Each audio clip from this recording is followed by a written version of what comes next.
Assalamualaikum warahmatullahi wabarakatuh.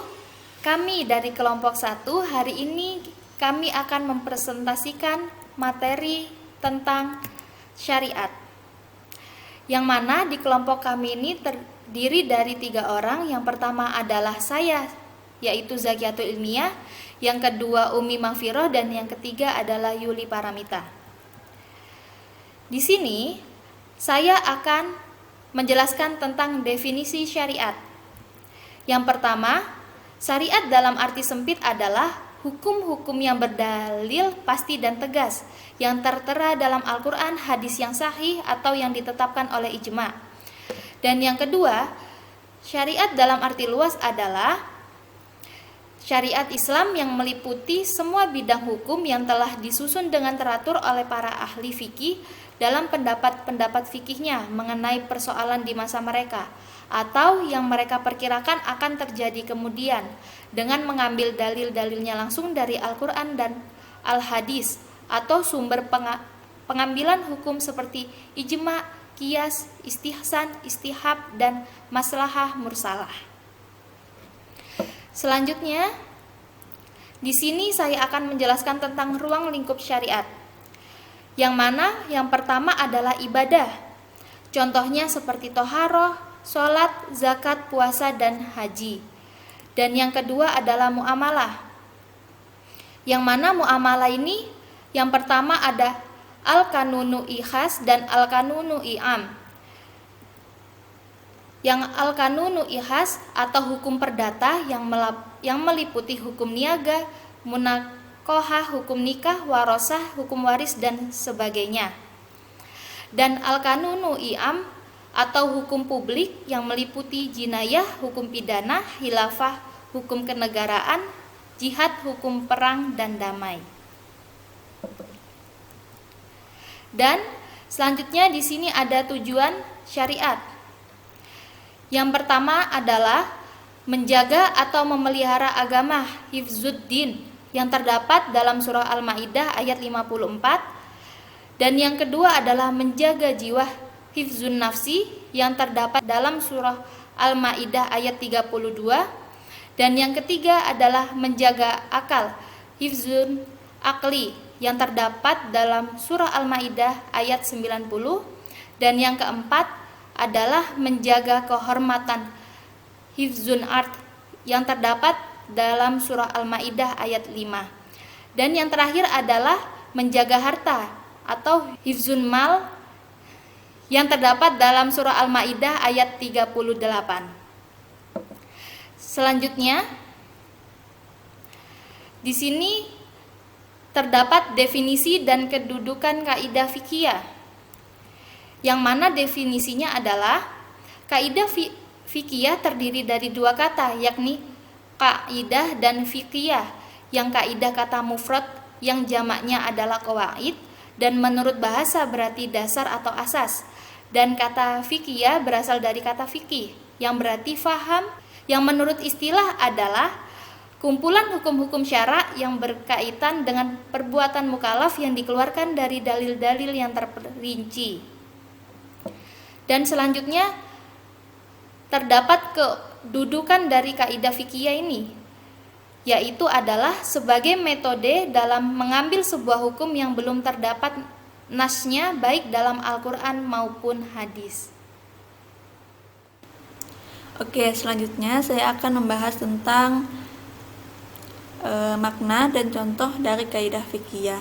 Nah, kaidah fikih ini ada beberapa contoh, yaitu yang pertama ada al-umur bimakasidiha, yang kedua ada al-yakinu la yuzalu bi al-sak, yang ketiga ada al-masyakkah tajlib al-tashir, yang keempat al-daruratu tuzalu, dan yang kelima itu al-adah muhakkamah.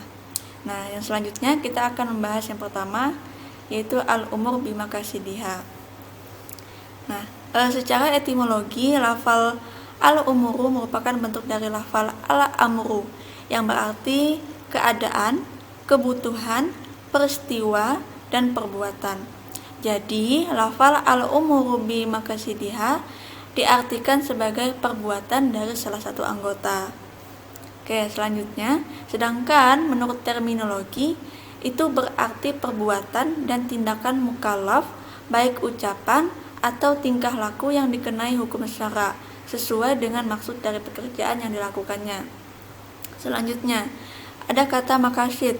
Secara bahasa dapat dikatakan kasyada yaksidu, kasyadan wa maksadan, al-kasdu dan al-maksadu artinya sama. Beberapa arti al-kasdu adalah al-i'timad, artinya berpegang teguh, dan juga al-amma artinya condong, mendatangi sesuatu dan juga menuju. Nah, selanjutnya untuk contoh penerapan dari ala umur bimakasidiha itu seperti apabila seseorang membeli anggur dengan tujuan atau niat memakan atau menjual, maka hukumnya itu boleh. Nah, akan tetapi apabila ia membeli dengan tujuan atau niat menjadikan khamar atau menjual pada orang yang akan menjadikannya sebagai khamar, maka hukumnya haram. Nah, pengertian kaidah ini bahwa hukum yang berimplikasi terhadap suatu perkara yang timbul dari perbuatan atau perkataan subjek hukum tergantung pada maksud dan tujuan dari perkara tersebut. Nah, selanjutnya ada al-yakinu la yuzalu bi al-syak. Al-yakinu la yuzalu bi al-syak ini arti dari kaidah tersebut adalah keyakinan itu tidak bisa hilang dengan keraguan. Nah, untuk sumber kaidahnya adalah firman Allah Subhanahu wa taala yang berbunyi artinya, dan kebanyakan mereka tidak mengikuti kecuali persangkaan saja. Sesungguhnya persangkaan itu tidak sedikit pun berguna untuk mencapai kebenaran. Sesungguhnya Allah Maha mengetahui apa yang mereka kerjakan. Quran Surah Yunus ayat 36. Dan juga hadis Nabi Muhammad SAW yang artinya, manakala seseorang di antara kamu menemukan sesuatu dalam perutnya, lalu ia ragu ada sesuatu yang keluar darinya atau tidak, maka janganlah ia keluar dari masjid sampai ia mendengar suara atau menemukan bau. Hadis riwayat Muslim. Nah, dari beberapa kaidah ini ada kaidah inti yang pastinya tidak menyimpang dari kaidah al-yakinu la yuzalu bil asyak ini. Yang pertama ada yang jadi pokok adalah tetapnya sesuatu pada keadaan semula. Nah, ini contohnya bagaimana? Nah, contohnya seperti apabila seseorang mempunyai wudhu lalu ia ragu sudah batalkah atau belum, maka hukumnya ia tetap mempunyai wudhu. Selanjutnya ada yang menjadi patokan adalah bebas dari tanggungan. Contohnya seperti A mengadukan B bahwa B hutang Rp1.000 kepadanya, tetapi pengaduan itu tidak disertai bukti maupun saksi. Sedangkan B yang diadukan tadi menyangkal dengan menyatakan bahwa ia tidak merasa berhutang. Maka menurut hukum, pengaduan A itu bertolak berdasarkan kaidah ini. Jadi pengaduan yang A itu tidak diterima berdasarkan kaidah ini. Selanjutnya jika ada orang ragu apakah menjalankan sesuatu atau belum, maka ia dianggap belum berbuat. Contohnya seperti A mengadukan B bahwa B hutang Rp1.000 kepadanya. Lalu di depan pengadilan terjadilah dialog seperti ini. Hakim bertanya, B, benarkah kau berhutang Rp1.000 kepada A? Lalu B menjawab, benar, tapi sudah saya lunasi. Nah, selanjutnya hakim bertanya lagi, kau punya bukti tanda pembayaran hutang? B menjawab, tidak. Selanjutnya hakim bertanya lagi, A, kata B hutangnya kepadamu sudah dibayar, betul? Selanjutnya B menjawab, belum. Maka berdasarkan kaidah ini, hakim memutuskan bahwa hutang B kepada A belum terlunasi. Selanjutnya ada yang D. Jika seseorang yakin berbuat sesuatu, tetapi ia ragu tentang banyak sedikitnya, maka yang dihitung adalah yang paling sedikit. Seperti contohnya saat seseorang sedang melaksanakan sholat zuhur, di tengah-tengah sholat mereka merasa ragu apakah yang dikerjakannya 4 rakaat atau baru 3 rakaat. Nah, berdasarkan ini yang dihitung adalah 3 rakaat yang paling sedikit, dan jadi dia harus menambah 1 rakaat lagi. Selanjutnya ada asal di dalam hak, itu tidak ada. Nah, contohnya menyerahkan Rp1.000 kepada B untuk digunakan sebagai modal dengan perjanjian keuntungannya dibagi dua. Nah, selang beberapa lama, A menuduh bahwa B telah memperoleh keuntungan dari uang modal tersebut. Tetapi B menyangkal tuduhan tersebut. Nah, berdasarkan kaidah ini yang dibenarkan adalah B yang menyatakan tidak atau belum ada keuntungan. Selanjutnya, ada yang F. Tiap-tiap yang baru itu harus dikira-kirakan kepada masa yang lebih dekat. Nah, contohnya seperti seseorang melihat mani pada sarung yang dipakainya. Nah, lalu ia ragu, mani yang kemarinkah yang karenanya ia mandi, atau mani baru setelah ia bangun dari tidur tadi. Nah, berdasarkan kaidah ini dapat diputuskan bahwa mani itu adalah baru, bukan mani yang kemarin. Selanjutnya, segala sesuatu pada dasarnya boleh, kecuali ada dalil yang mengharamkannya. Nah, kaidah ini berasal dari Imam Syafi'i, sedangkan menurut mazhab Hanafi sebaliknya, yakni segala sesuatu pada dasarnya haram, kecuali ada dalil yang menghalalkannya. Sedangkan Imam Abu Hanifah menyatakan bahwa memang Allah itu bijaksana, tetapi bagaimanapun segala sesuatu itu adalah milik Allah Subhanahu wa taala itu sendiri. Jadi kita tidak boleh menggunakannya sebelum ada izin dari Allah Subhanahu wa taala. Selanjutnya, al-masyaqqah tajlib al-tasyir. Nah, menurut bahasa atau etimologis adalah al-ta'ab, yaitu kelelahan, kepayahan, kesulitan, dan kesukaran. Selanjutnya ada kata al-tasyir. Secara bahasa itu adalah kemudahan, seperti di dalam hadis Rasulullah SAW yang artinya sesungguhnya agama itu mudah. Hadis riwayat Bukhari dan Muslim.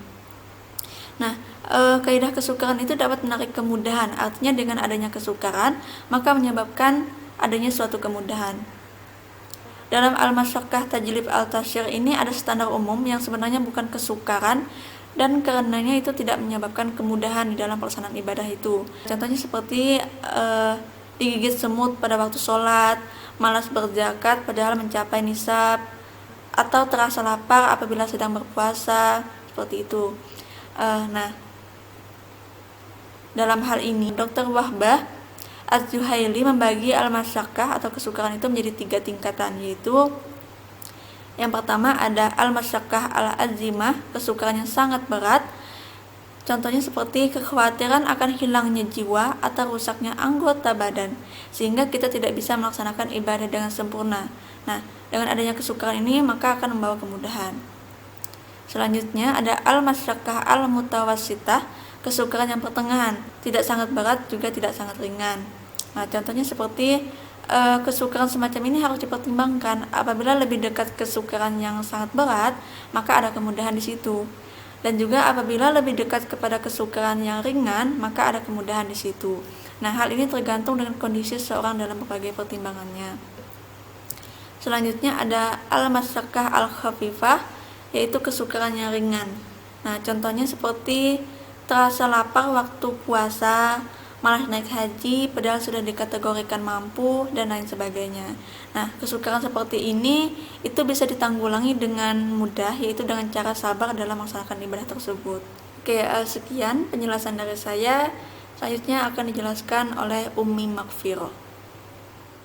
Dalam hal kemudahan at-taisir, para ulama juga telah menyebutkan sebab-sebab yang menimbulkan atau akibat diperbolehkan kemudahan atau rukhsah, yaitu yang pertama kekurangmampuan bertindak hukum, yang kedua kesulitan yang umum, yang ketiga bepergian, yang keempat keadaan sakit, yang kelima keadaan terpaksa, yang keenam lupa, dan yang ketujuh ketidaktahuan. Untuk selanjutnya yaitu ad-daruratu yuzalu al-adah muhakkamah. Yang pertama, pengertian kaidah ad-daruratu yuzalu adalah kemudaratan harus dihilangkan. Kaidah ini memerintahkan untuk menghilangkan kemudaratan. Bila digeneralkan semua wujud, kemudaratan baik kecil maupun besar mesti dihilangkan. Terus yang kedua itu adalah contoh-contoh dari kaidah ad-daruratu yuzalu, Larangan menimbun barang-barang kebutuhan pokok masyarakat karena perbuatan tersebut mengakibatkan kemudaratan. Adapun penerapan dari kaidah al-daruratu yuzalu al-adah muhakkamah sebagai berikut. Yang pertama, hiyar dengan segala jenis dan bentuknya ditetapkan oleh syara untuk menghilangkan bahaya atau mudarat. Hiyar syah dalam transaksi jual beli misalnya diberlakukan untuk menghilangkan kemungkinan terjadinya bahaya atau kerugian pada orang yang belum berpengalaman dalam transaksi jual beli, sehingga ia rentan menjadi korban penipuan. Hiyar ru'yah mengandung unsur menghilangkan bahaya atau kerugian yang muncul dari kondisi barang yang tidak sesuai dengan sifat-sifat atau spesifikasi yang disebutkan pada saat transaksi. Untuk hiyar aib, unsur menghilangkan bahaya kerugian di dalamnya sudah sangat jelas. Untuk penerapan yang kedua, al-hij atau pembatasan wewenang dalam hak milik, mempunyai banyak faktor yang melatar belakanginya, di antaranya si pemilik masih anak-anak, gila, dan sembrono. Yang ketiga, syuf'ah atau hak membeli pertama, ditetapkan sebagai kepemilikan bersama atau asyishrik untuk menepis bahaya pembagian barang konsien. Sedangkan hak syuf'ah bagi seorang tetangga dimaksudkan untuk menepis bahaya perlakuan buruk bertetangga atau su'al jiwar yang mungkin ia terima dari tetangga baru yang dapat jadi berkelakuan buruk. Untuk yang keempat, qisas. Dalam konteks jiwa dan hudud disyariatkan untuk menepis bahaya yang menyeluruh dari masyarakat dan memelihara kelima prinsip umum. Sedangkan qisas dalam konteks selain jiwa ditetapkan untuk menyingkirkan unsur bahaya dari pihak korban tindak kejahatan dengan mengobati rasa dendamnya terhadap orang yang melanggar haknya sesuai dengan watak alamiah manusia. Untuk yang kelima, demi menjaga kemaslahatan umum, maka disyariatkanlah berbagai bentuk hukuman takzir, guna mencegah bahaya sosial maupun bahaya individual, baik sebagai tindakan preventif ataupun represif dengan cara yang mungkin dapat menghilangkan bahaya bagi pihak korban ataupun menghapus pengaruh yang ditimbulkan dalam bentuk hukuman yang setimpal. Untuk yang keenam, pembatasan atau limitasi. Kebebasan manusia dalam mempergunakan hak utilitasnya, kepemilikannya, ataupun penggunaannya pada hal-hal yang dapat menimbulkan bahaya bagi orang lain juga termasuk kategori upaya pencegahan bahaya yang mengerikan dengan segala cara jika ia memang benar terjadi.